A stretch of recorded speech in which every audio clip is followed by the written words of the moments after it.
Hi, everyone. Thank you for joining us for this conversation with a caregiver. I'm thrilled to be here today with LaJoy Johnson Law, who is one of our advisors, and she is going to share with us about what it is to be a mom. Can you talk with us about first your family, you, your daughter? Yes, of course. Hi, everybody. I'm LaJoy Johnson Law, and my daughter is Abria Law. Abria is 7. She goes to Rocket Ship Rise Academy. And a little bit about Abria is she was born at 23 weeks. So she was 1 pound and 6 ounces. She stayed about roughly 6 months at Washington Hospital Center in the NICU there. And as a result of her extreme prematurity, she gets sick very easily. She is diagnosed with chronic lung disease. She has epilepsy. She has some learning challenges. But nevertheless, she's here. She is a miracle. She has just been such a blessing to my life. And if I have the opportunity to give to other families and other caregivers, I welcome it. And so I'm just happy to be here. Thank you, Whitney. Thank you, LaJoy. Thank you. Can you share with us? I wanted to share a bit about how you came to Eliana's Light, and then if you don't mind sharing a bit about what you do in your daily work.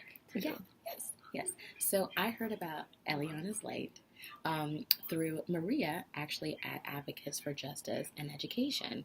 So I'm actually new to Advocates for Justice and Education. I'm the intake specialist here, and I was looking at resources for caregivers and support for their families. And she told me about Eliana's Light, and I said, "Oh wow! Like there's an organization out there that's just like for the caregiver and to support the children as well and their family as a whole." And she said, "Yes." She said, "You need to really look into it." I went on the website and I read about your story, Whitney, and I was just so humbled and honored to know about this beautiful organization and to meet you and to know that you all are not just serving the caregivers but serving the family as a whole, which there needs to be more of. And I just think it's awesome the work that you all are doing. And thank you for letting me be a part of that. And I know we'll talk about AJE a little bit later too as well for resources for you guys. Yes, and thank you. Let's go right into that now because AJE is one of our collaborators in the community. Yes. And if you can share a bit about what they do and how other families in the Washington, D.C., Virginia, Maryland region can access the support that AJE provides. So AJE is the Parent Training Center for D.C. Yes, that's really long. What does that mean? Basically, we feel that, when you have children that have special needs, you need parents with special skills. And a lot of the times, parents just don't know how to navigate the system. It's DC is a very different education landscape. And when you have a student that has disabilities, it makes it a little more complex. And so AJE basically helps, empower parents and give them the tools necessary to help them advocate for their child. So, example, my child has just been diagnosed, with maybe ADHD. They maybe need some more support. And they call us and say, "Hey, what do I do? I don't know what an IEP is. How do I get an evaluation?" They may be going through bullying. I might need different health care, so it's a lot of questions that come out of students being recently diagnosed or students that have been diagnosed for a really long time, but now you're going through a transition period, or you just have, general questions about the DC education landscape. And so we're here to help train our parents and to help them know the best advocate for your child is you. And we want to make sure that our parents have the necessary tools to do that for their kids, especially, when they have disabilities. So we are here. Follow us on Twitter, Instagram. Can you share the website and the phone number? Yes. So our phone number here is at AJE is 202-678-8060. And while I'm on here, I'll just explain the process really quickly. When you call us, hit 1, I believe, for the intake line and leave your name, leave your child's name, leave their school, and just a brief description about what's going on. And you'll be put into our intake queue, and I will be giving you a call back. I do have to go in the order that the calls are received, but don't worry, everyone gets a phone call back, whether you need a resource or if you need a referral or if you need direct assistance. We will assess the situation and proceed appropriately, but we definitely are here.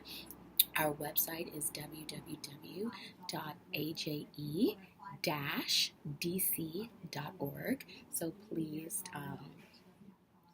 just go on the website, call us.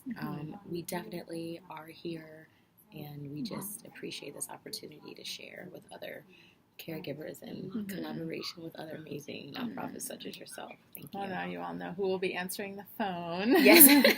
And this is It's an me. example of our great collaboration, the connection, and how important it is for an organization to work in accompaniment with a family who has a child with a complex medical condition and or disability, and connect them to other resources in the community that have specializations like AJE does to help take it forward into a more deeper form of assistance and support. And from all of our research and interaction with families and knowing so many families around the region, this kind of care and accompaniment is so needed. If you don't mind sharing in just a couple minutes some examples of some other families without giving names or anything, like the experience of a caregiver of a child who has a complex medical condition and or disability. Right. So, what are some realities? So some of the realities are, one, they have complex health needs, which means you're constantly probably at children's or at some form of a specialist. So you're constantly running around. A lot of children that have complex healthcare needs usually have HSCSM, and I know that's definitely... Which is the health insurance for children with special needs. Exactly. So that's a big help because they provide respite care. So if you need a break, you can get 168 hours every 6 months. You have to talk to your care manager about that to get authorization. They have basically like all the therapeutic, a lot of a lot of complex children that have medical things going on. They have a lot of therapeutic appointments, a lot of doctor's appointments, a lot of doctor's visits, a lot of specialists, and so all that is covered. Surgeries, medical procedures, transportation, all that is covered. Now, I believe you do have to have Social Security, be receiving Social Security to be eligible for HSCSN. But if you do have it is a great resource, so please continue to use it. But another reality is, I know for myself, I can't speak for others, but I'm a single mom, and so a lot of times you're doing things by yourself. And so a lot of times you're feeling alone, like maybe people don't understand because you're dealing with the doctors, you're dealing with the therapist, you're dealing with the school, you're dealing with the nurse at school to make sure they have their medication. You're dealing with, how can I keep a job? I'm running back and forth to the school and the hospital all the time. And then life happens, you may get into a car accident on top of your, other things going on. So it's a lot of layers. It's a lot of complexities to being a caregiver. A lot of stress. And so, as I say to all of you, you just have to really dig within and to really just center yourself and to know that this child is depending on me. I can do this. Even though there are days where you feel like you can't do this, you can. Dig deep. Way down here. And it will be there. Yes. You can do this. You are amazing. And know that we are here. Call us if you need us. But remember, in those moments where you're alone, that it's okay and that you can do it.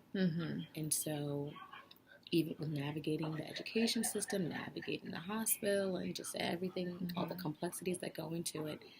Remember, it's okay. It's not your fault.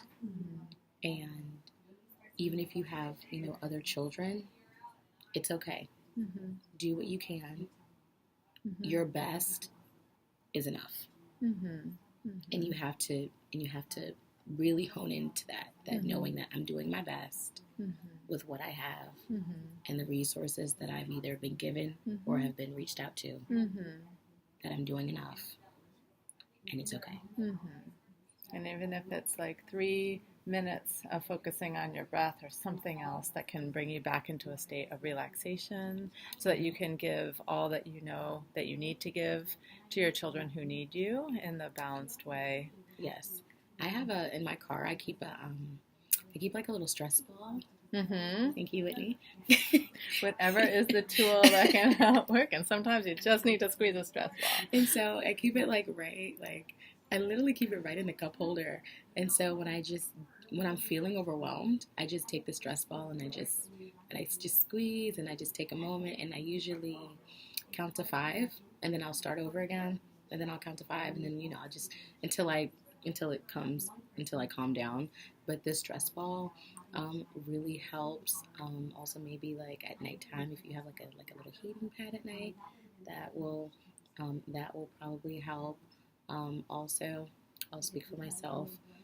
There came a time where I had to seek a mental health professional for myself to help me, just to tell me deal with it all, because it got to be too much, and I'm like, can my shoulders bear this? Like, I can't take this. It's just a little too much for me, and I had to reach out for help.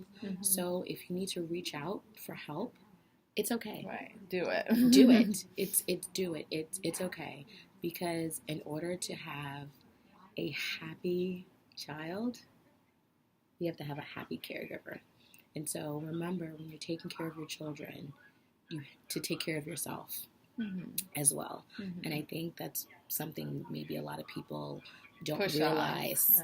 And they poo-poo it or whatever. Exactly. It's like, it just kind of gets thrown by the wayside. And it's, oh, okay, well, we have to make sure the child is okay. And it's okay, but what about the caregiver? Like, it's important to make sure that we're helping families as a whole and not just focusing on one or the other, because they both affect each other.